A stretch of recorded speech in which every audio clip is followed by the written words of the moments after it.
Assalamu alaikum. Welcome back to another session in the course Islamic Religious Epistemology taught by our brother Jamie Turner. Let me introduce Jamie again. Jamie Turner is a doctoral candidate in philosophy at the Center for Philosophy of Religion at the University of Birmingham. This is our course in Islamic Theism and Religious Epistemology. This would be the penultimate session and the last proper lecture that Jamie is going to give us. In the previous sessions, we have completed survey, you could call it, of Islamic philosophy, Islamic religious epistemology, rather, and we went through the three major schools, namely Islamic rationalism. We went through Jamie's iteration, rather, of Reformed epistemology and Islamic traditionalism, and also Islamic mysticism. So this would be the last formal lecture that Jamie is going to give us. And inshallah, next week, we're going to see Jamie again for a Q&A session for all the questions that our viewers might have had from the previous 7 weeks. So over to you, Jamie. Thanks very much, Danish. Thank you once again. So I'll have my slide, my PowerPoint. There we go. Yeah. So as you said, Danish, last week concluded our survey or overview of the three sort of major trends within the Islamic theological tradition concerning religious epistemology. And in this final lecture, what I wanted to do was to first and foremost do something that wouldn't necessarily be frowned upon by any of those trends that we looked at. I mean, the Islamic rationalist trend, obviously they believed in giving arguments for God's existence, and the Islamic traditionalists weren't against it. And mystics, although they didn't necessarily see the importance of it so much, they wouldn't necessarily be against it. So I think what we're trying to do today is we're trying to appreciate Islamic theism as a hypothesis.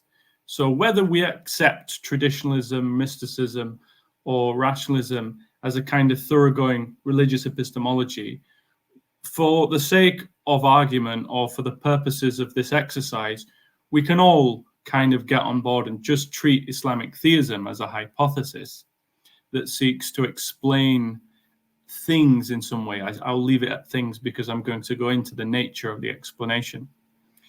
And what I want to do, as per the title, is, of course, try to think about how we might make an evidential case for Islamic theism, by which I simply mean how we might consider confirming the hypothesis of Islamic theism with respect to evidence.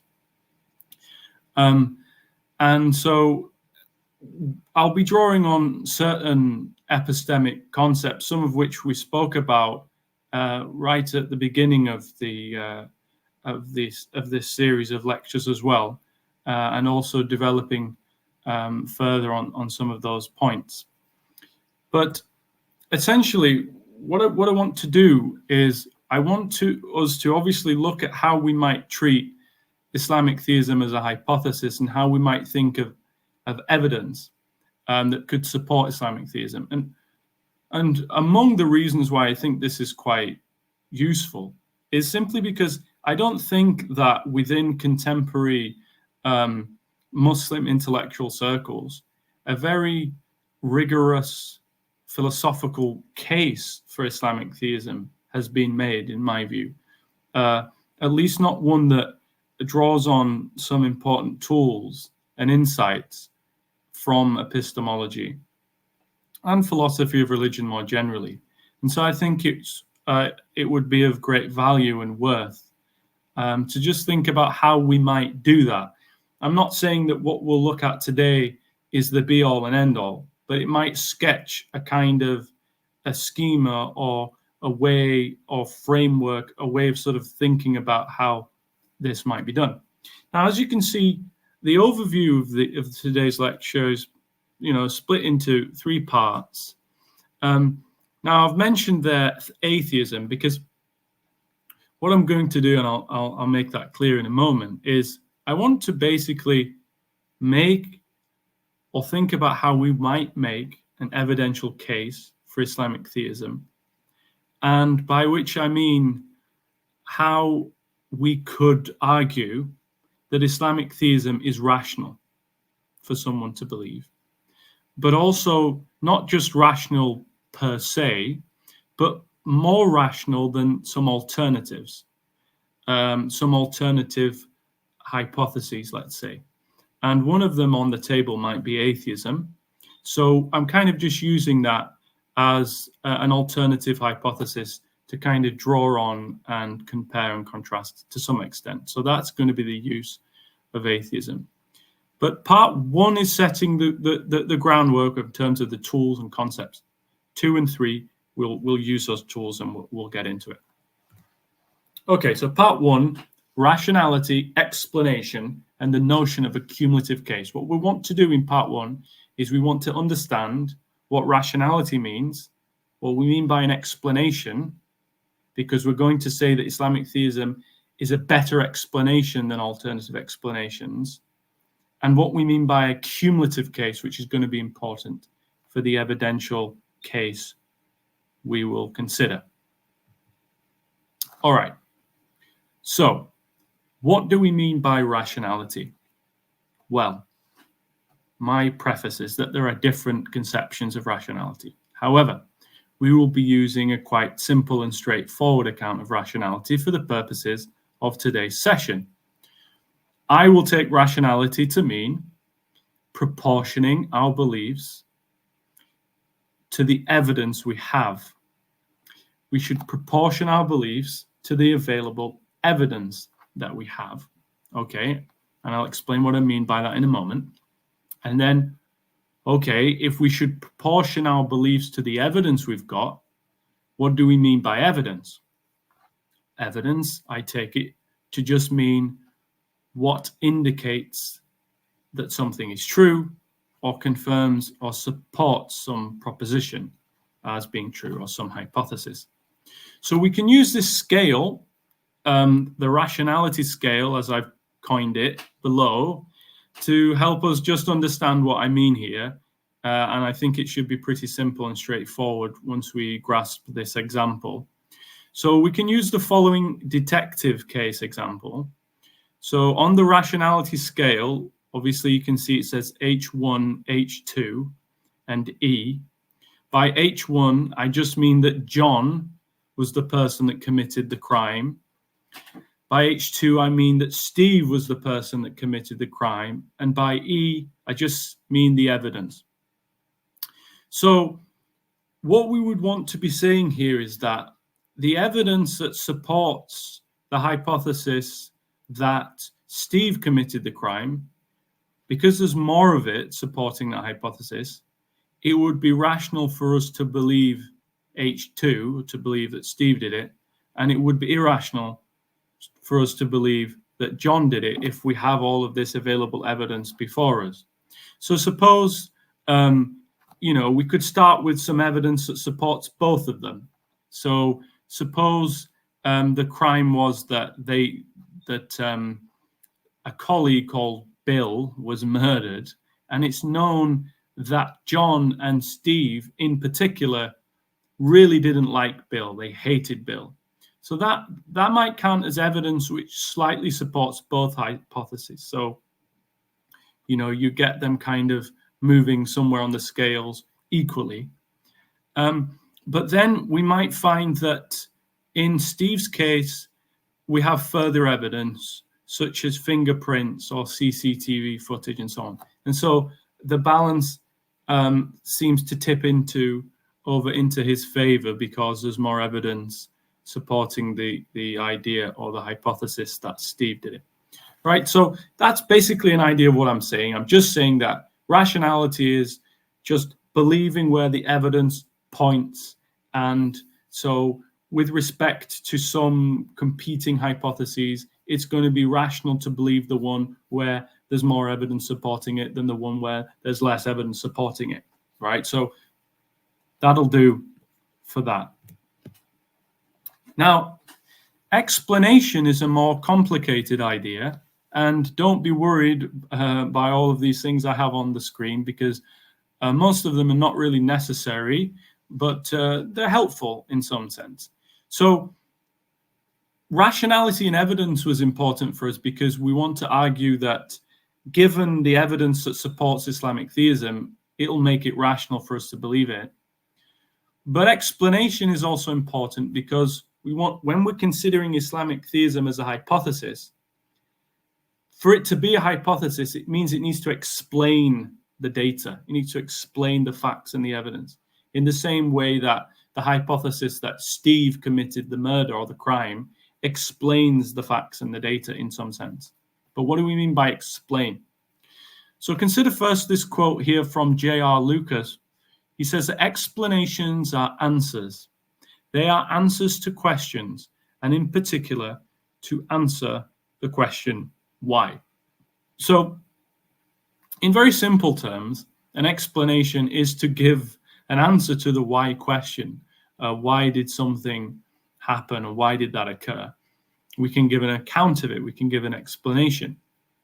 But there are many different types of explanations.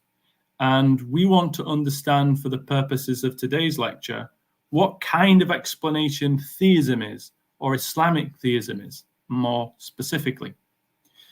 Another helpful quote here is the following. When S explains Q by uttering U, he intends to render Q understandable. He intends to enable others to understand Q. So let's just break that down. So when S, can be any person, when John explains Q, what Q could be anything you like. Suppose it was getting a glass of water. When S explains himself getting a glass of water, by saying something like, by uttering U, by saying because he was thirsty or because he's thirsty, that renders the fact that he got himself some water understandable to us. That account, that uttering, explains to us the relevant facts. It makes it intelligible to us why that fact happened. So part of explanations, and particularly the sort of explanation we'll consider today, is that the explanation should make intelligible the facts, should make the facts understandable, that when we adopt this explanatory account, we can actually now understand why things are happening.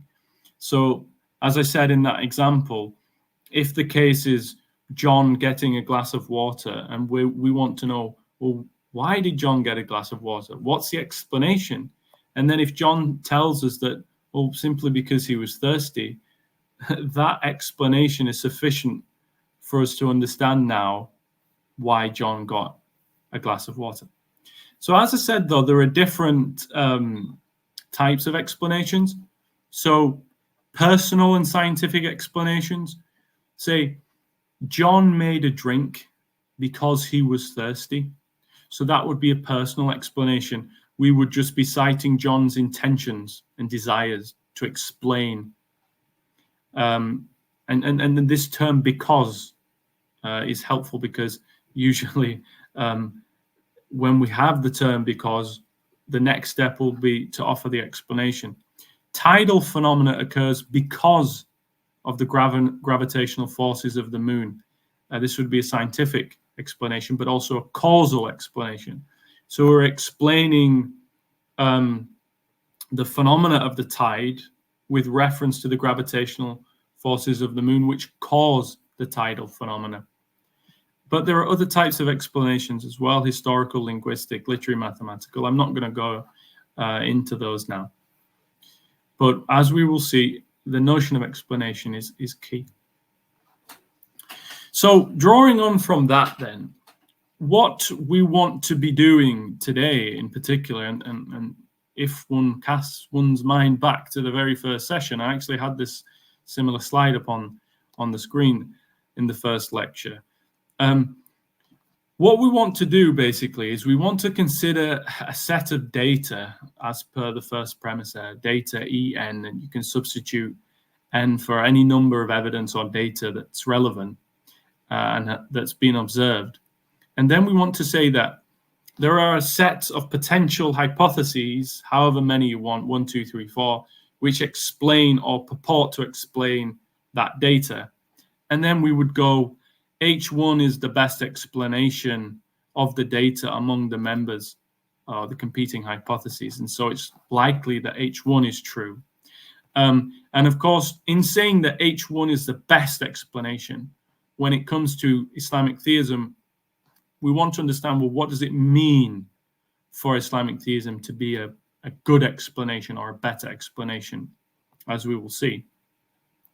And then we can assess which explanation is better than another, which hypothesis is better, by considering certain criteria, such as the power, the scope, and simplicity of the explanation.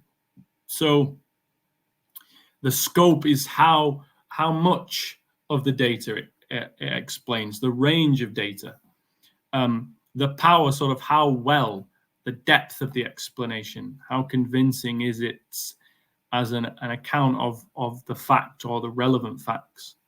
And to what extent is it a simple explanation, not just multiplying various factors into the explanatory account that make it more complicated, because the more complicated an explanation becomes, the more ways it can go wrong, in essence. And again, if you want an example of that, I can give you one, but I'm just conscious of the time. We will come back to these notions in a moment, though. Okay, and the last thing for part one is, is the notion of a cumulative case. So let me just go back a second. So if we look at premise one, data En, however many pieces of evidence or data we want to consider, or that are relevant to consider, the more data that we have which supports a hypothesis, the stronger the case for the hypothesis is going to be, of course. And we call this a cumulation of evidence, or a cumulative case. But what's really crucial about a cumulative case is not just a mere massing or accumulation of evidence, it's that each piece of evidence acts as a kind of mutual support for the other, such that if you just look at each piece of evidence on its own, it won't be very strong. But if you look at it together, it does become strong. So I'll give a couple of examples. So consider this case of John and Steve, being accused of not being accused. We are positing John and Steve as hypotheses to explain a crime, right? And we said that one of the pieces of evidence or the data that might be relevant is that John and Steve had a really strong resentment or hatred of the person that was killed. Now, on its own, that's not very good evidence that they committed the crime. Just because somebody hates somebody doesn't mean they murdered them, right? There might have been many people in our lives that really dislike us, and yet we're still standing. So the fact that somebody hates someone is not necessarily good evidence. But then if you take another piece of evidence, let's say that the person in question was at the crime scene around about the time when the murder happened. Again, just taken on its own, that's not necessarily that strong evidence. Somebody by coincidence could have been at the scene of the crime, right? When it happened, they could have been in the same office, the same building. So again, on its own, it's not that strong evidence. But then when you add the person was at the scene of the crime and that same person hated that person as well, and so they support one another, and then you start to layer.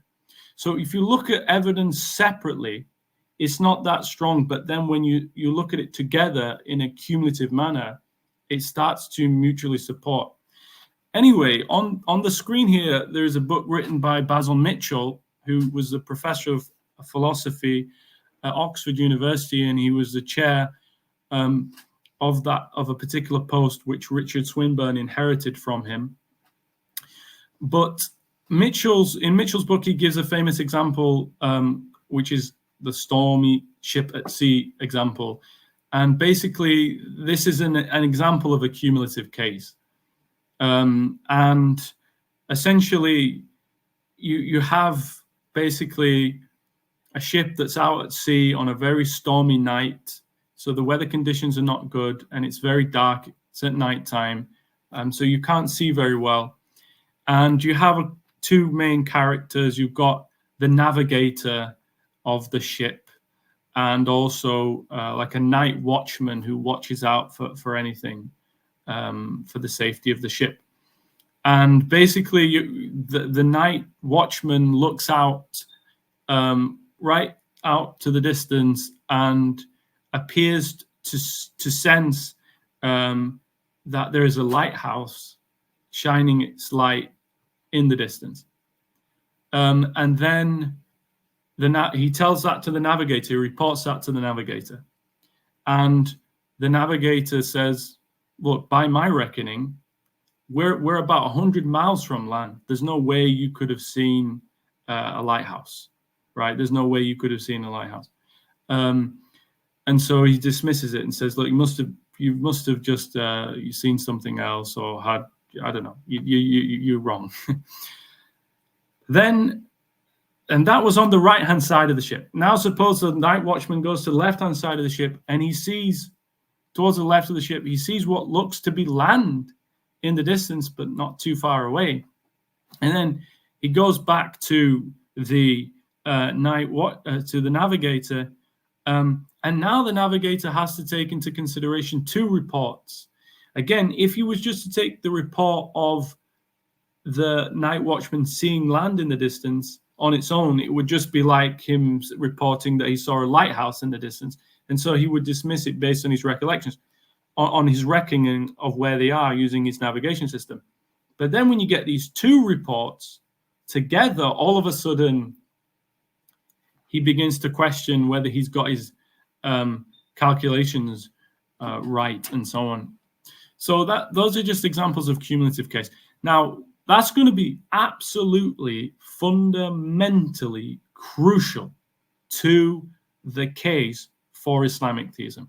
A cumulative case method, we will see, has to be the bedrock of the case, because without it, I think philosophically, any case will be quite weak, in my opinion.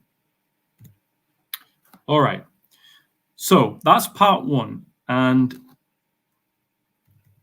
basically from part one, we've spoken about rationality, explanation, and cumulative case. Those are our tools. Now I want us to think about theism to begin with. We're going to look at Islamic theism in particular, which adds another layer to just mere theism. And I'm going to mention atheism as well, because, as I said, I wanted to use a kind of competing hypothesis against which we can kind of consider how the data might be analyzed. So by theism in general, I just mean belief in a God who's the creator and sustainer of the universe. And God with a capital G is conceived in Anselmian terms here as that which none greater can be conceived. That's Anselm's phrase, but if you just think about when we say Allahu Akbar, we are saying Allah is greater than anything that can be conceived. So there's no issue there from an Islamic point of view. And God, as traditionally conceived, is hence omnipotent, omniscient, omnibenevolent, and also just one. So it's monotheism. In the traditional sense, of course, I recognize there are other polytheism and pantheism. So atheism So atheism in simple terms just refers to the belief that there is no God, right? There is no God as defined in the previous slide.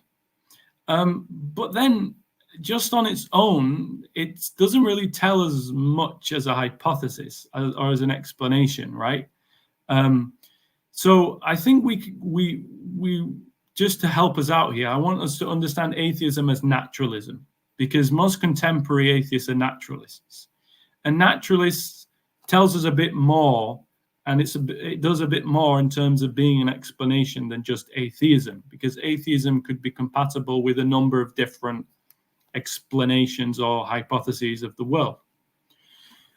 So now naturalism I take to be the idea that, of course, that there exists no God or anything like God, and what exists are only natural entities. No supernatural entities exist whatsoever. So there's no God, there's no soul, there's no angels and demons and devils and all of that. So everything is just, in some sense, a natural entity. And of course, some do take the next step and define naturalism in terms of materialism, and they say all natural entities are just essentially made up of matter, and that's the constituents of natural entities. Yes, Danish. And perhaps no non-natural explanations for reality will be entertained. Is that also part of naturalism? Yeah, absolutely. This, by naturalism in this sense, I don't just mean methodological naturalism, but I mean like metaphysical naturalism. Okay. So it is the hypothesis or view that only natural entities exist, and hence only natural causes and effects will be sufficient to explain the nature of reality, because there are no supernatural entities that could be possibly drawn on as explanatory accounts. Yeah, that's good. Thank you. Now, what I want to do then is I want to say that theism simpliciter and Islamic theism more specifically, and atheism conceived as naturalism, can be understood as what Stephen Pepper calls world hypotheses, and what Robert Prevost calls an integrative explanation.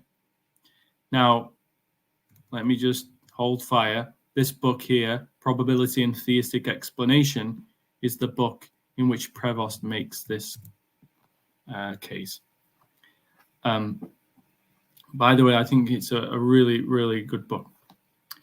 Now, according to Pepper and Prevost's interpretation of Pepper, world hypotheses are big pictures of the world or reality as a whole, which seek to make sense of the entire nature of reality, right? These hypotheses are what Robert Prevost calls integrative explanations. They seek to integrate and bring all the different pieces of data or facts we have about the world into one unified, coherent account or explanation of reality. Now, what Prevost means by explaining or being an explanation of reality is that they make all of the data intelligible to us.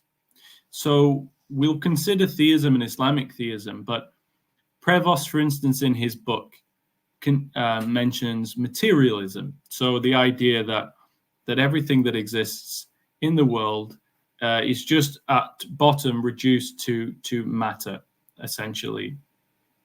And you see, that can be a world hypothesis or an integrative explanation, because it can integrate, maybe it does a really bad job, we would say, but it can, or it at least attempts to integrate all of the different pieces of data we have about the world and give a fundamental account just rooted in the notion that everything is just material, right?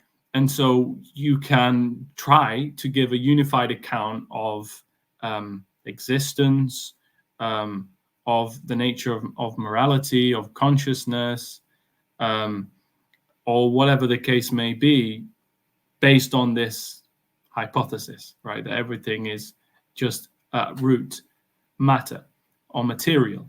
And we might say that that is a poor explanation, but at least it's an example of what he means by an integrative explanation. And so that explanation tries to render to us or make intelligible to us the facts that we have about consciousness, or about morality, or about the nature of the physical universe. And so the idea is that in taking into consideration all of the different facts and trying to integrate them together, when we apply this explanation, we can now understand why the facts are the way they are, right?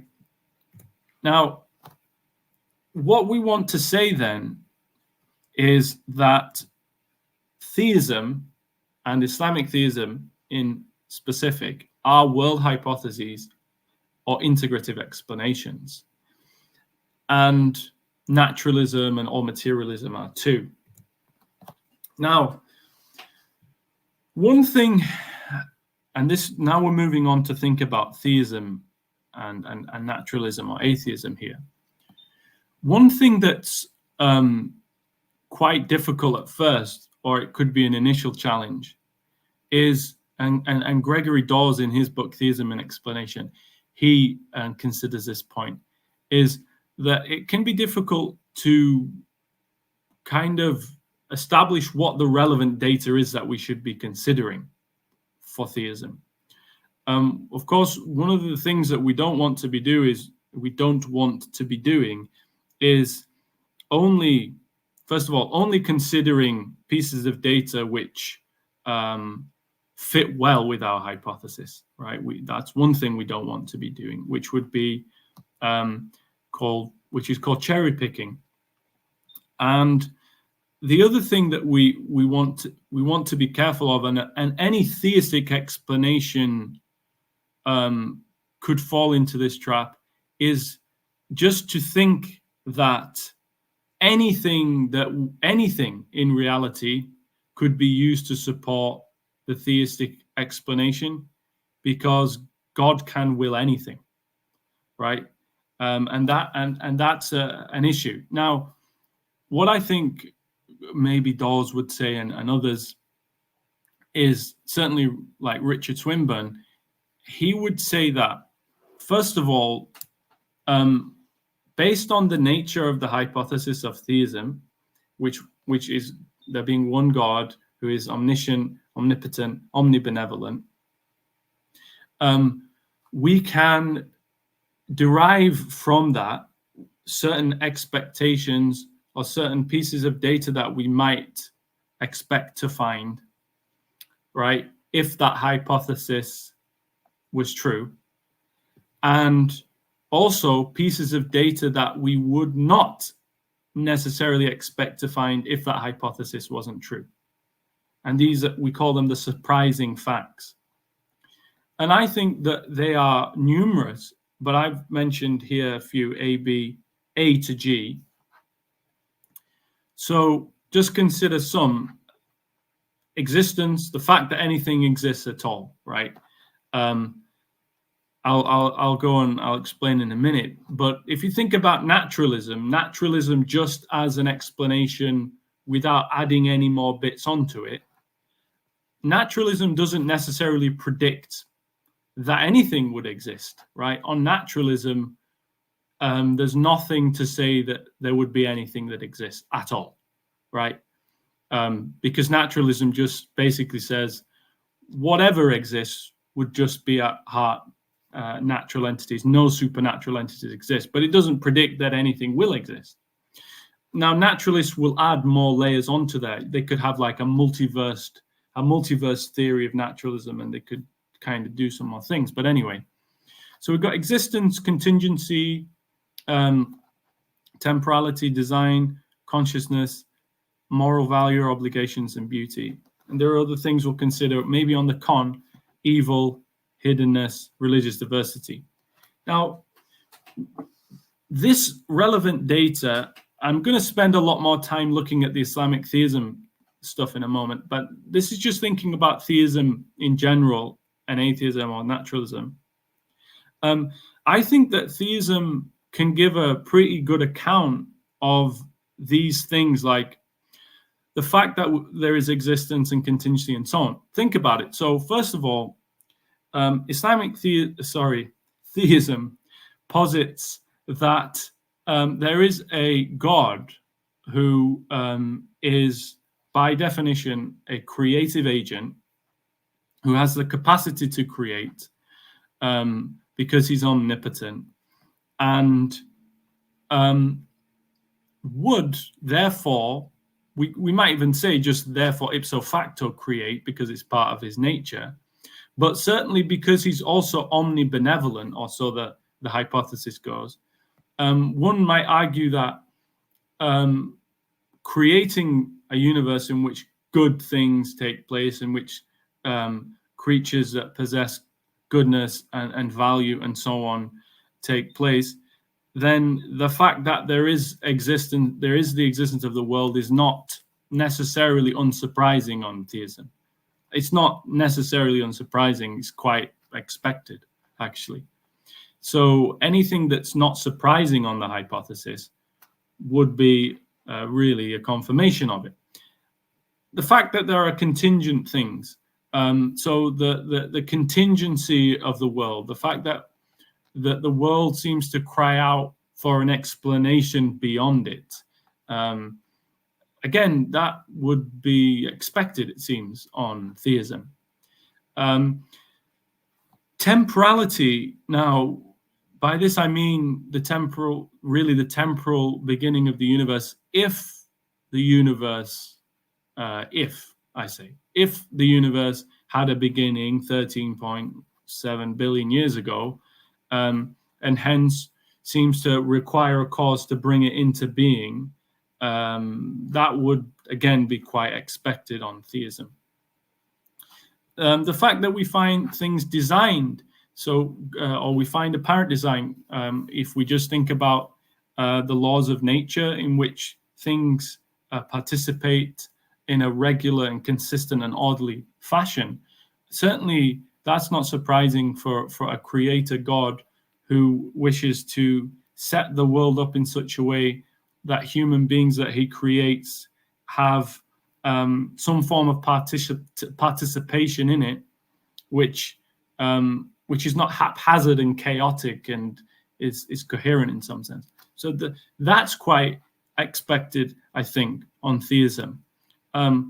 Consciousness, if God at root, if you will, is a conscious being that is not locked into space, then in a sense the universe emanates from consciousness, in a sense. So the fact that we find consciousness in the universe is not surprising. Moral value and obligations. If God exists and he is omnibenevolent and he is the good and the source of goodness, the fact that we see a standard of moral value by which we can measure actions and recognize good and bad in the world is not surprising. And a similar thing with beauty. Certainly if God as the good in his nature is beauty, him kind of manifesting that in the world and us recognizing that wouldn't be surprising. Now, I'm sure any naturalist hypothesis would have to contend with these things, A to G. But I think one thing that I find quite interesting is that, and actually Elliot Sober mentioned this. Elliot Sober is actually a philosopher of science who he himself is an atheist. But basically, many naturalistic accounts of reality, they're often also reductionist. That is, they seek to basically explain some phenomena that we see by just reducing it to some kind of natural process or material process. So like design, consciousness, moral value, obligations, and beauty. On the face of it, there really does seem to be moral value and obligations in the world. There really does seem to be consciousness from our first-person perspective. There really does seem to be designedness and orderliness in the universe and beauty. Now, if a naturalistic account keeps looking at these facts and just reducing them and reducing them to naturalistic explanations,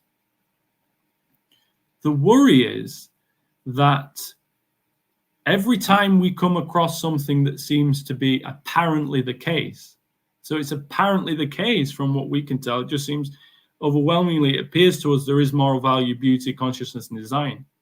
If the naturalist keeps reducing this to naturalistic process, it gets to the point where it becomes self-defeating, because it's as if we can't trust our cognitive faculties, because every time we see something, the naturalist says, no, it's not really as it seems, actually. It's just naturalistic process. No, it's not really as it seems. It's not really as it seems. So then it can go into a kind of self-defeat mode. Anyway, that was just a point that I thought was interesting. Yes, Dan. They might be eliminativists, right? They might say that actually beauty doesn't really exist. It's something that the human agent is imposing onto the world. Or they might say that moral values are just the name for social arrangements that we have built for ourselves. And similarly for all other things. They might say that there's no problem of consciousness. They might say design is also something imposed. They might say time doesn't exist. and they might say that the universe is a brute fact, and they do away with the contingency. And so like that's exactly the point. So every time we seem to see something overwhelmingly apparent, they want to say that we've been deceived. We keep being deceived. So are we not deceived as well about your naturalistic theory too? That's the worry. Elliot Sober, of course, has to confront that fact. But anyway, he does try. So on the con side, now, it's kind of routinely taken to be the case that a piece of data is evidence for a hypothesis only if the absence of that data is evidence against the hypothesis. So let me say that again. A piece of data is evidence that supports a hypothesis only if an absence of that data counts as evidence against the hypothesis. That's generally it's a maxim in probability theory. And so I think, unfortunately, sometimes people, maybe in Muslim circles, they kind of, they don't recognize that point. And they play down the fact that there are pieces of evidence that they don't render. I'm not saying they render theism, false or unlikely or implausible. On the contrary, but they should be considered as recalcitrant facts, or facts which don't actually favor the hypothesis, and at least to some degree. So evil, right? Evil in the world, certainly on Islamic theism, the fact that there is evil is not necessarily unlikely, all right? Because God seems to have a wise purpose in store with respect to allowing, say, human free will. But there are certain kinds of evil, right, about which it seems utterly inexplicable, pointless. We cannot fathom the wisdom in it, right? And those particular pieces of data, again, they don't render the hypothesis implausible, because, again, we might say, would it be unsurprising would it be unsurprising if we didn't have a grasp of the reason behind the suffering given God's existence? No, it wouldn't, because, we are finite, limited creatures and so on. But at the same time, a kind of naturalistic hypothesis might be able to do a better job at accounting for the pointlessness of evil sometimes than a theistic hypothesis. Divine hiddenness is a kind of offshoot of the problem of evil. So divine hiddenness is an argument that's been given by J.L. Schellenberg. And Schellenberg basically says, if God exists, there would be no such thing as what he calls non-resistant non-belief. But there is such a thing as non-resistant non-belief, so God doesn't exist. What he means by non-resistant non-belief is that there are some people who want to know God and do not consciously resist God in some way, and yet they don't find any evidence for him. But if God exists, God would reveal himself to someone who is non-resistant and seeking him. So there are plenty of responses that have been made to Schellenberg's argument. But another kind of recalcitrant fact that one would have to contend with would be like the amount of hiddenness in the world or something. And another thing is religious diversity. Religious diversity, the fact that there are plenty of different religions in the world. To what extent can a particular tradition-specific theistic account make sense of that? Again, on a naturalistic account, whatever that may be or look like, it certainly doesn't look surprising for them, one might say. But I personally think that one can make sense of A, B, and C there on con. But I'm just putting out there as things that one has to grapple with when they want to make this overall case. Okay. So what we would be doing then with respect to comparing theism and atheism is we'd say data En has been observed. So this would be the data. And we would say that theism and atheism are the proposed explanations. Theism's better, so it's more rational to uphold theism over atheism. And we would say, well, look, the explanatory scope of theism explains a lot more of the data. We might say it also explains it in a better way. In other words, it'd be much less surprising on theism, but it'd be much more surprising on atheism. And theism is a simple account. It just puts forward one entity who is unlimited as being able to explain all of these different features. All right. Part 2. Let's just say part 3. I'm thinking, goodness me, are we only on part 2? Okay, no, part 3. Islamic Theism and Atheism. So, what do we mean by Islamic Theism? Well, there are different ways of fleshing that out, but I'll just flesh it out in the following way. And this was basically taken from the way that Muhammad Saleh Zarepur fleshes it out in the article on the right there. So Islamic Theism proposes the existence of God and the revelation of the Quran to the Prophet Muhammad sallallahu alaihi wasallam. As a proposed explanation for the events concerning the Prophet Muhammad sallallahu alaihi wasallam, it holds that the Prophet was divinely commissioned by God. Okay, so Islamic theism, not only does it hold the theistic element, which we've already looked at, but it holds a second element, which is what we're going to call the hypothesis of divine commission. Atheism, or atheistic naturalism, will hold that the hypothesis of non-commission, right? It doesn't think the Prophet was commissioned by God. Of course, there are different versions of non-commissionism or non-commission. There is no God, so there's no divine commission, right? That's going to be the atheistic naturalistic route. But another one could be like a deistic one, God doesn't engage with humans, or a Christian one could be God did not commission this specific person.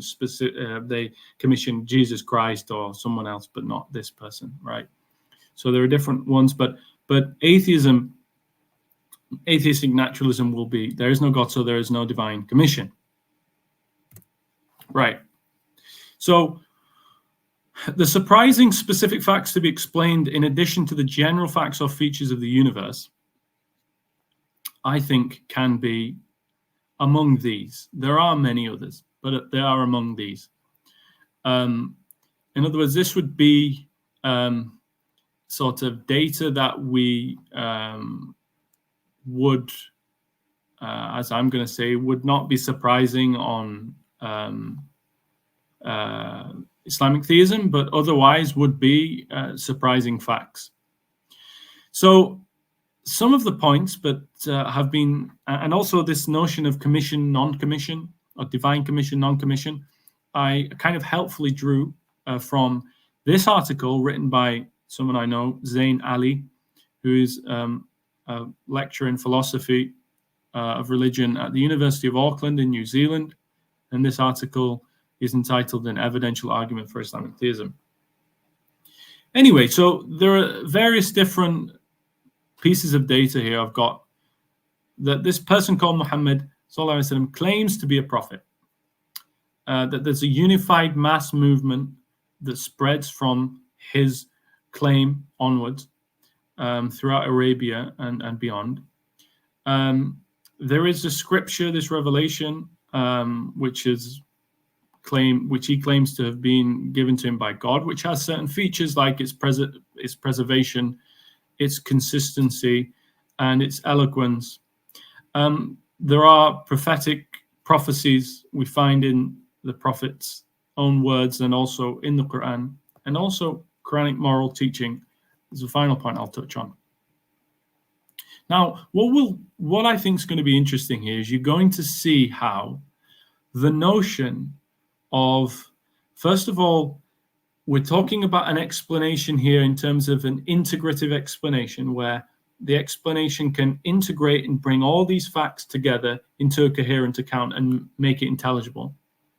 That's the first point. But the second most important point, you will appreciate, I hope, the importance of the cumulative case notion, right?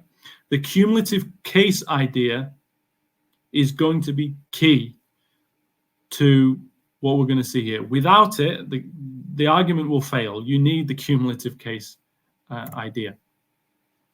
All right, so let's take facts A and B. So historically, we have this person, he's called Muhammad sallallahu alaihi wasallam. Prior to him being a prophet, he was known as being a Sadiq al-Amin, as truthful and trustworthy in his society. Those were the names in which he was called by. He was known as being a non-learned or illiterate person, not a person of reading and writing. And he was generally considered by his society to be a sane person. He wasn't considered, certainly not prior to prophecy. There were no insults led at him being a crazy person. All right, so that's A, right? Again, taken on its own, it doesn't really do much, but just keep it there because we're going to see how when you layer it and you add to it, things start to stack up. Okay, this person, Muhammad sallallahu alaihi wasallam, led a unified mass movement. Prior to the message of Muhammad, historically, the Arab people and the Arabian Peninsula consisted of divided tribes that lacked a strong unified political entity. So the Arabian civilization was not one of the great ancient civilizations like the Greeks or the Persians, for instance, or the Romans, but was a much inferior kind of barely civilization, which consisted of tribes which were at odds at one another, and there was this great division. And this was not just something that, happened in one generation, but it was happening for a lengthy historic period of time. In other words, it's going to have to take something pretty special and significant to unify these people. Now, of course, we know that Muhammad sallallahu alaihi wasallam united the Arabs under a religious political system that did away with the tribalism and division that was inherent in pre-Islamic Arabia, if you will. Okay, so those are facts A and B, and I'll turn back to them. So again, like I said, if you take A or B on their own, they're not that significant, in my view, just on their own. Okay, we have now the prophet. He's making claims, of course, to be a true prophet, right? And he claims that he has been revealed this Quran, this recital. The Quran itself has certain features which we recognize today, and some of which were evident to the people at the time. So the Quran itself, for instance, asserts it will be preserved, right? God is supposed to have said, we have sent down the Quran ourselves and we ourselves will guard it. I think the historical case for the preservation of the Quran is pretty strong. And so if God wants to give guidance to humanity, he'd probably preserve it so that we can access the guidance. In other words, Islamic theism as a hypothesis predicts this preservation. It predicts it. It's what you would expect to find. I'm not saying that it's completely unexpected otherwise, but I'm just saying it is expected on Islamic theism. Now, fact or feature D. Many Muslims from the medieval times to the present make the argument that the Quran is a miracle from its linguistic features. I'm not going to do that. That's why I have just literally said the Quran is recognized as beautiful and eloquent and having extraordinary impact in terms of its language and its rhetoric and so on. Now, the reason why I'm not making the miracle claim is because I find that particular version of the argument not a very strong argument, because I find it very difficult to substantiate the notion of miraculousness, what exactly we're talking about, what exactly we're pinning down. So again, you can appreciate the case that I'm trying to present here, because we don't actually need to make the argument that the Quran is a linguistic miracle anymore. We just need to say that the Quran was recognized as not just, like, well, it was a nice read, but profoundly beautiful and eloquent, such that, and again, if I was to use this specific verse, it would be a circular argument, but because it's relying on the kind of, well, not necessarily, but it is relying on the Quran as being genuine in what it's reporting. But the disbelievers, they would say that this man is clearly a sorcerer. They would call the prophet a magician because of the magic of the Quran, right? The fact that the Quran was so dumbfounding and profound from a kind of linguistic perspective was mesmerizing to the Arabs of the time and led to conversions and so on. The Arabs didn't respond to any form of Arabic literature in the manner that they did with the Quran, and that's clear historically. So that fact would be expected, right? If Islamic theism is true, you would expect God's revelation to have a profound impact on the people. You'd expect it to have some special quality to it, right? So we again, this would be expected, right? So just taking these A, B, C, D together, you've got a person who's known to be truthful and to be trustworthy. That person themselves not learned and literate. They're known to be sane. They lead this great mass movement. the Quran has this extraordinary eloquence and beauty of which that person who is, again, known to be honest and sane and not literate has all of a sudden got hold of this Quran, which again has other features like its preservation, which you would expect to find if Islamic theism is true. And then we find some other features like prophecies that we find from the Prophet himself and also in the Quran.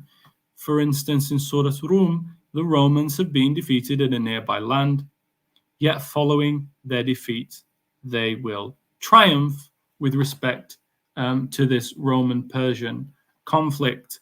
And of course, the Meccans rejoiced at the defeat of the Romans, the polytheists, and then the Prophet with the Quran told them that they will triumph, and of course they did. So this is just an example of a prophecy, but there are many others, which I'm sure everybody's familiar with if they've just been on YouTube. There's plenty of videos about the construction of tall buildings in Arabia, among other things, usury, sexual immorality, but also conquests of Jerusalem, of Egypt, of Istanbul, which are really quite profound. So again, you would expect these type of things on Islamic theism. Those are the things you would expect. You would expect this prophet to be saying things that are quite remarkable, prophecies being an example. And then the final thing is that the moral teachings of the Quran and the Prophet correspond to our common notions of the good and what's evil, in the sense that they encourage justice and love and mercy, compassion, brotherhood, neighborliness, righteousness to parents. So again, what one would expect from God, from a good God, is to find values that correspond with what we recognize as good as well. So those are just some, and of course there are plenty of examples from verses of the Quran we could pull up. So what I would want to say is then we take these facts, should be A to F, by the way, data A to F, have been observed.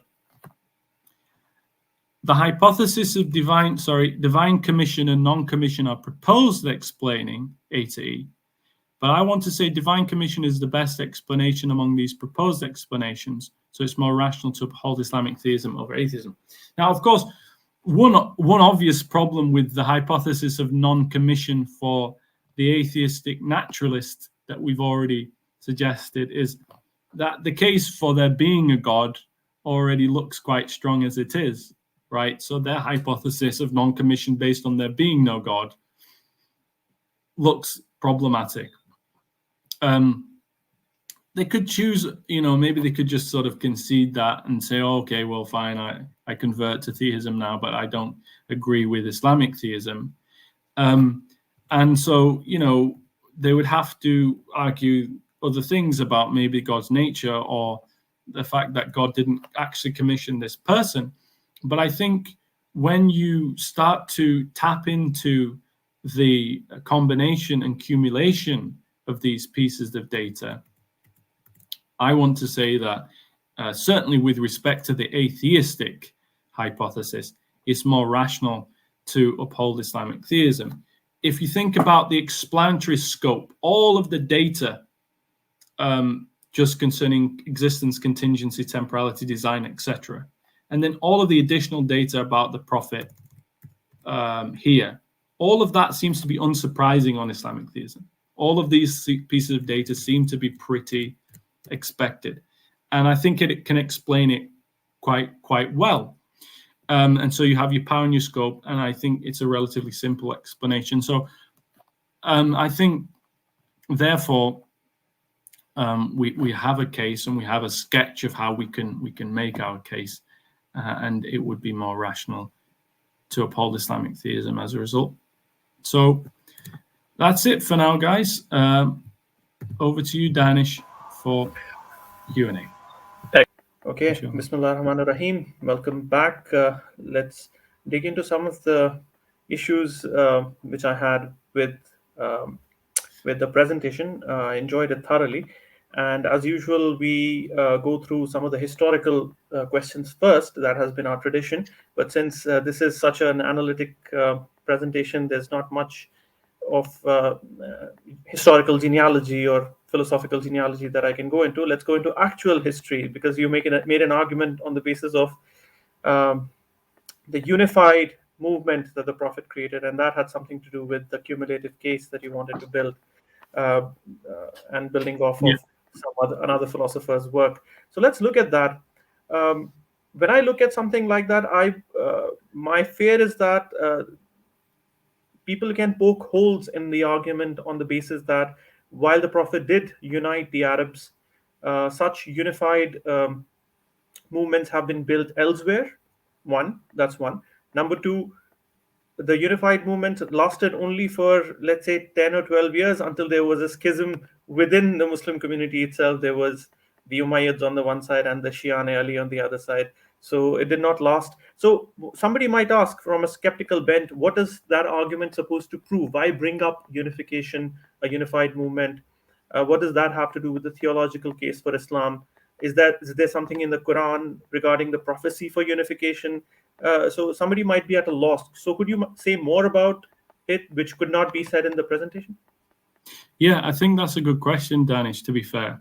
So I think there's a preliminary, let's say, epistemological point here, and then I'll kind of get into the weeds of the thing that you were stressing on. So for a piece of data to be evidence for a hypothesis, that doesn't mean that it's not also going to be evidence for multiple hypotheses. You could find a piece of data which supports multiple hypotheses, right? If we go back to the Steve and John and who committed the crime, the fact that, let's say they were both at the crime scene when the crime happened. So that supports both hypotheses, right? It doesn't support one overwhelmingly more than the other. So you can get pieces of data which support multiple hypotheses. If we would consider the fact that the universe appears to be designed, that might support Islamic theism, Christian theism, Hindu theism, or whatever, or Jewish theism, or whatever the case may be. So you can have pieces of evidence which support multiple hypotheses. So that's the first thing. So the fact that you have like a unified mass religious movement, that kind of data point can be drawn on by other religious traditions who have their own hypothesis too. And so they can use the same kind of piece of data, in support of that hypothesis. So again, as part of a cumulative case, I wouldn't be saying that any one piece of evidence overwhelmingly supports the case. It's just that when you stack the evidence up together, that's when it makes a difference. So again, what I'm thinking of in terms of evidence is evidence that confirms or supports a hypothesis in such a way that the hypothesis basically predicts the evidence. So it's predicted, and so you confirm the prediction, and therefore you have evidential support. So if you think about Islamic theism, it's saying that this prophet is revealed, the Quran, and is made a prophet to humanity by God, to this historic place in which people have completely divided into tribes and so on. And yet through this profound prophetic message, he unites them, and from his initial unification, you get a mass religious movement that spreads to all the corners of the world. Now, that's not overwhelming proof at all that it's true, but it's what you would expect to find if it was true. So Islamic theism predicts that. And so it counts as at least some evidence, even if teeny weeny bit of evidence. It's still part of the cumulative case. So a cumulative case, you can accumulate numerous little bits of evidence, and that all go into the case. And I also mentioned that partly because Zain Ali, in his article, he used that as an example, and I thought it was relevant. Excellent. The idea of the cumulative case actually makes a lot more sense to me now, because when I hear skeptics talk about any theistic case, whether it be Christian or Muslim even, they knock down every argument one by one, and they claim to have conquered a victory, because they can say that, okay, it seems we can give counter evidence, or we can give, let's say, if not counter evidence, but we can throw skepticism on each and every point taken by itself. But the idea of the cumulative case is interesting, because you would want them to address the whole case for what it is, and not reduce the valence of the case by taking every single step or every single bit of it. Right? That's right. And I think that's why I like Robert Prevost's phrase when he talks about world hypotheses as being integrative explanations. So they integrate all of the facts or pieces of data together. I think what you would want for a non-Islamic theistic explanation is similarly an integrative explanation, where they can integrate in as good a way these facts. All right. How much valence would you put on? I know that now that you've clarified that this is a cumulative case, but how much valence would you put on, the moral values, or let's just say edifying moral qualities within the Quran, or edifying moral teachings? Because somebody might say that they are found in all religions. One. Number two, the Quran also, because it's not a pacifist text, because there are verses in the Quran which talk about fighting the non-Muslims, let's say, or there have been some verses which have been interpreted to be expansive in nature as far as conquest is considered. So that some people might say that that in a sense blunts the edges of the edifying moral qualities in the Quran. And I'm speaking as a skeptic, and I'm only I trying to understand. compare to them. Yeah. My own views may be very different from what they are claiming. So what would you say to that? Yeah, I also think that's a good question.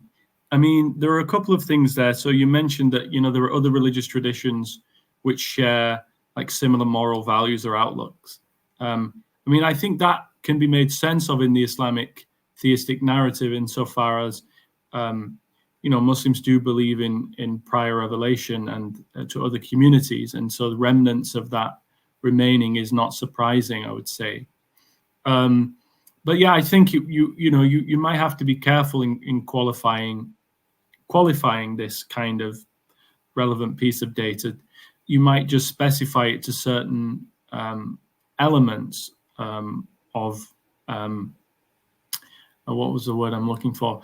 Let's say specific moral values that tap into a kind of universal moral value, because a set of moral values, because I think it's certainly evident that different cultures and different periods of time have had different moral values and customs. Yet there are some that seem to have a kind of universal import. And I think obviously, if Islamic theism is presenting a narrative of God as being a perfectly loving and good God, and so I think you would expect to find from a perfectly loving and good God, verses in his revelation which support these kind of universal moral values that we recognize as good. At least things like love and justice and mercy and so on. Again, I think this all has to be factored in to the cumulative case point. Right. So this particular bit of your case, which is taking historical arguments and the effect that the prophetic community had on, let's say, a kind of community, created a kind of community which you would expect divinely ordained or commissioned community or prophet to do.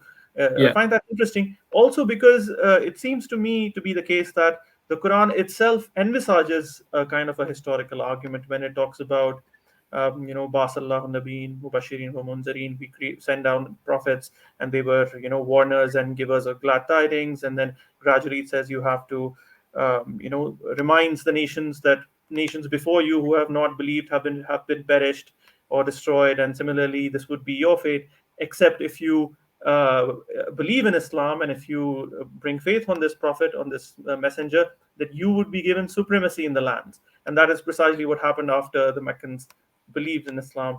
And so there is a kind of resonance which I find even in the way the Quran itself makes its arguments.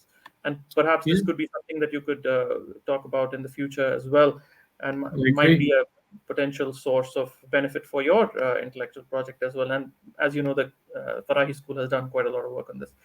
In any case, I agree. It's a good point.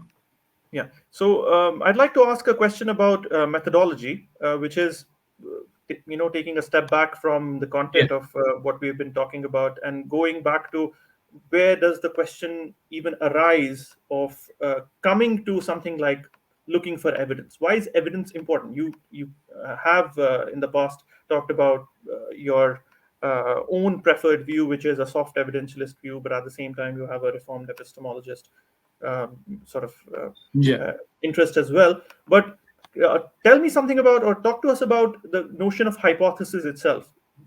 When do competing hypotheses emerge, and why would we take, let's say, something like a theistic view or a naturalistic view seriously? How does that epistemological process occur whenever we think about questions like this? And you can take this sort of vaguely formed question in any way you like, and perhaps I could come back and if I think you're not going in the direction I want you to go.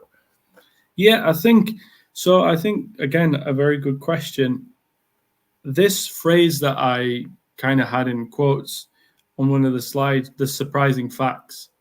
Gregory Dawes talks about the surprising facts. So I think any explanation or hypothesis, which I kind of used almost interchangeably in the sense that, a hypothesis basically is like a proposed explanation of the facts in some sense. And any kind of proposed hypothesis or explanation will, I expect, arise when you have surprising pieces of facts or data which, prompt one to consider, well, why on earth is the world like this? Or how on earth did the world happen to come into existence or to be, to exhibit certain properties or features? So I think it's natural for people to wonder, well, why is there something rather than nothing? And why do we have a world in which there are conscious beings who seem to be endowed with free will and have moral duties and are, as I said, conscious, and that the world seems to be quite orderly and put together. So there seems to be these rather bemusing pieces of data or observations that we see, and philosophers and metaphysicians like to speculate as to what best accounts for these surprising data points or facts. So I think that might be a starting point, in terms of where it arises. It's this natural human inquisitiveness that we have. And then the whole philosophical method sort of takes on from there. And for some people, the scientific method, because they think that science, if you're, uphold scientism, you think that you can explain everything just using the process of science. So yeah, maybe that's what I would say. Excellent. That's precisely where I wanted to go with this.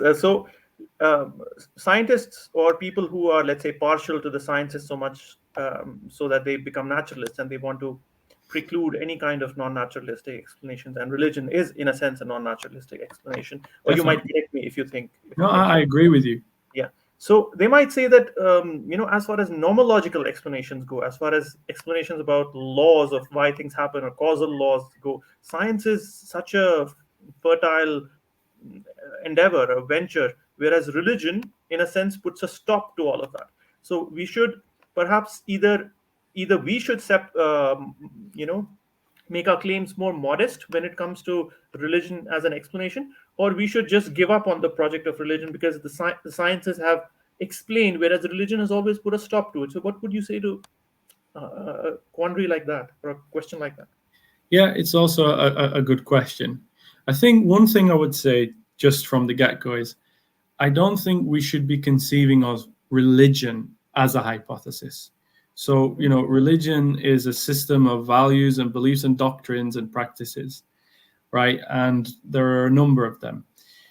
And I think the way in which most people adopt a particular religious outlook or religious tradition is not through this kind of quasi-scientific process where we are treating some aspect of religion as a hypothesis that explains facts in the world. What I would say is that we are treating theism or a specific gloss on theism as a hypothesis for the purposes of a philosophical activity and pursuit. So what we would be, I think it's, the contrast wouldn't really, for me at least, be a contrast between science and religion. More, it would be more a contrast in terms of science and metaphysics, actually, because I think what we're doing is trying to offer a metaphysical account of the world. Now, Richard Swinburne, famously in his book, The Existence of God, he really is the pioneer of this cumulative case method, right, for the existence of God. But he uses Bayesian probability analysis, and it's a very sophisticated approach. And he makes a distinction between causal explanations and personal explanations. And so I mentioned earlier, for instance, a personal explanation, why did John drink a glass of water? Because he was thirsty, and we can explain that based on personal intentions and desires. But then scientific explanations are typically causal. We had like the tidal phenomena. Why does that occur? Because of the gravitational forces of the moon. So that's causal. And ultimately, those scientific explanations, as you say, will bottom out in some kind of just law-like principle, like the law of gravity. And what someone like Swinburne would say is that, but the problem with scientific explanations as explanations for reality is that all they do is they just bottom out in these fundamental laws. But these laws are part of the things that need to be explained. So they are pieces of data that themselves need to be explained. So we need to move beyond science. And then he moves into this personal explanation. And obviously that God being the person. And he specifically refers to God as a person. And anyway, that's another thing. But yeah. Excellent. So my own reflection on what you just said is that I may be probably a very unphilosophical philosopher, in the sense that I don't, metaphysical questions don't bother me so much. I mean, I have a sort of belief. I believe in God for what I would call, or what philosophers call, axiological reasons, and that I want beauty to be there in the world, and I want to secure morality, and then these are important things for me. And then the naturalistic worldview does not do that. So, I take a pragmatic sort of view for theism, and Islamic theism appeals to me because I was born in this tradition, and also because on a competing scale of theisms, this is a very palatable theism. So that's why I believe in it. So, is there a scope for in your case for Islamic theism? Is there a scope for pluralists or pluralism where somebody like me can also fit, or am I doing something fundamentally wrong in asking these kinds of questions or answering them in this way? So the first thing to say is that, just like in terms of the way that let me say a couple of things. So yeah, I know based on our conversation before, like you have this influence from pragmatism and pragmatic philosophy, William James and stuff like that. I appreciate some of the insights, particularly from William James, who was and is regarded by many people as just one of the most outstanding thinkers the world has ever seen, frankly. He is outstanding. And it was quite interesting. A quick side note, I was listening to a podcast the other day about his varieties of religious experience, and one of the professors said that, I didn't know this actually, that Wittgenstein was known to have, certainly on one shelf in his home, I don't know when they found it, he had one philosophical book on his shelf, and it was William James's Varieties of Religious Experience. Anyway, the way that you described yourself, I didn't see pluralism in what you just said, though. So, you said, does No, your... what I meant was that is your approach, methodological approach, pluralistic enough to accommodate me?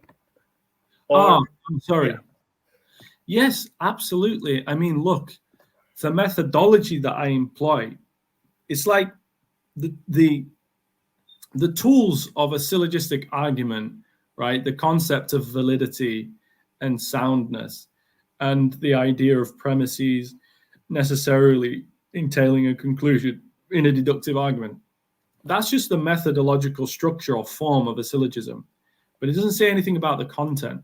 yeah. So I have personally sketched a way in which you might try to think about a cumulative case-based approach, which, by the way, this was a very simplified version. But I'm not, I have my own judgment as to where I think the facts point.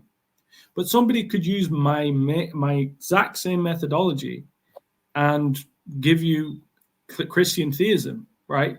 They can use my methodology. I would dispute the facts and I would point holes in it, and I would think that they've made a mistake, because I do think cumulative cases for Christianity have some serious problems.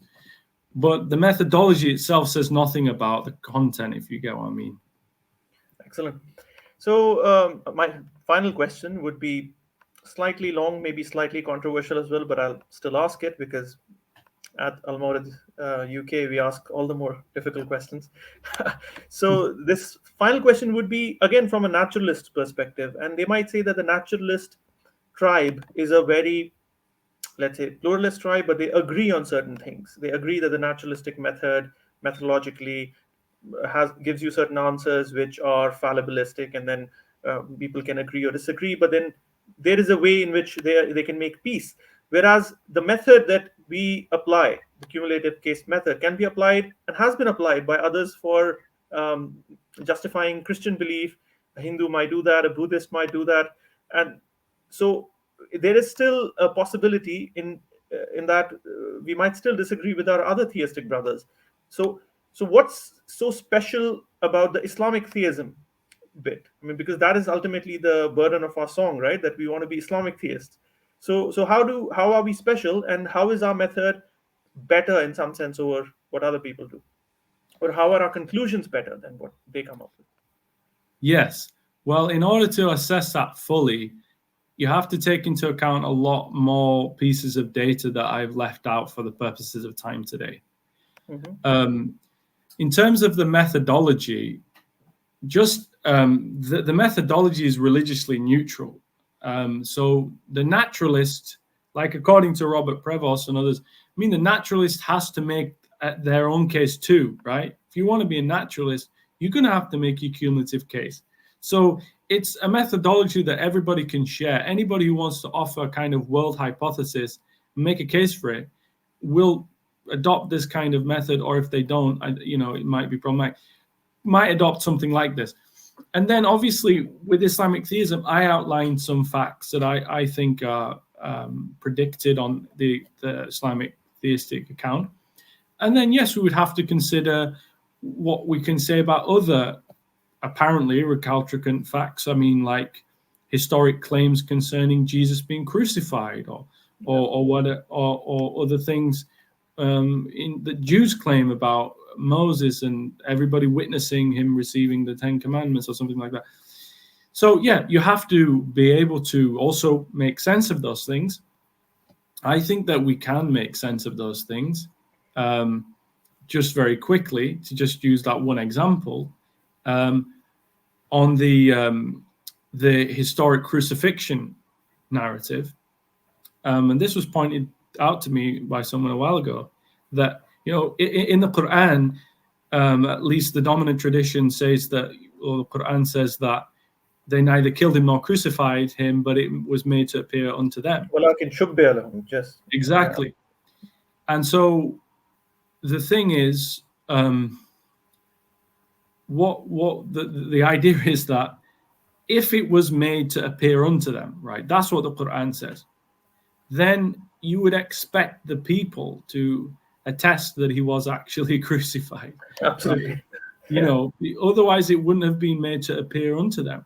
So the fact that it is, by a naturalistic historical method attested that Jesus was crucified, even on that Quranic account, I don't find surprising, because if it wasn't made to appear unto them, then you would expect people to say, "Oh, he wasn't crucified." But if it was made to appear unto them, even though he wasn't, you'd still expect that to be what people confirm, eyewitnesses, and the rest of it. So, yeah. Absolutely. And then I don't know which apostle or which apostles the Jesus, peace be upon him, comes back to, and he then eats fish, and then he says, do you see any? And basically trying to say that he's still alive. In any case, I don't want to get into biblical hermeneutics because I'm out of my depth. But on that optimistic note, let's end this session today. Jamie Turner, thank you so much for another excellent lecture, and we are going to be back with you again for either a Q&A or an AMA, Ask Me Anything with Jamie Turner, whichever one you prefer. And inshallah, we'll see you again next week.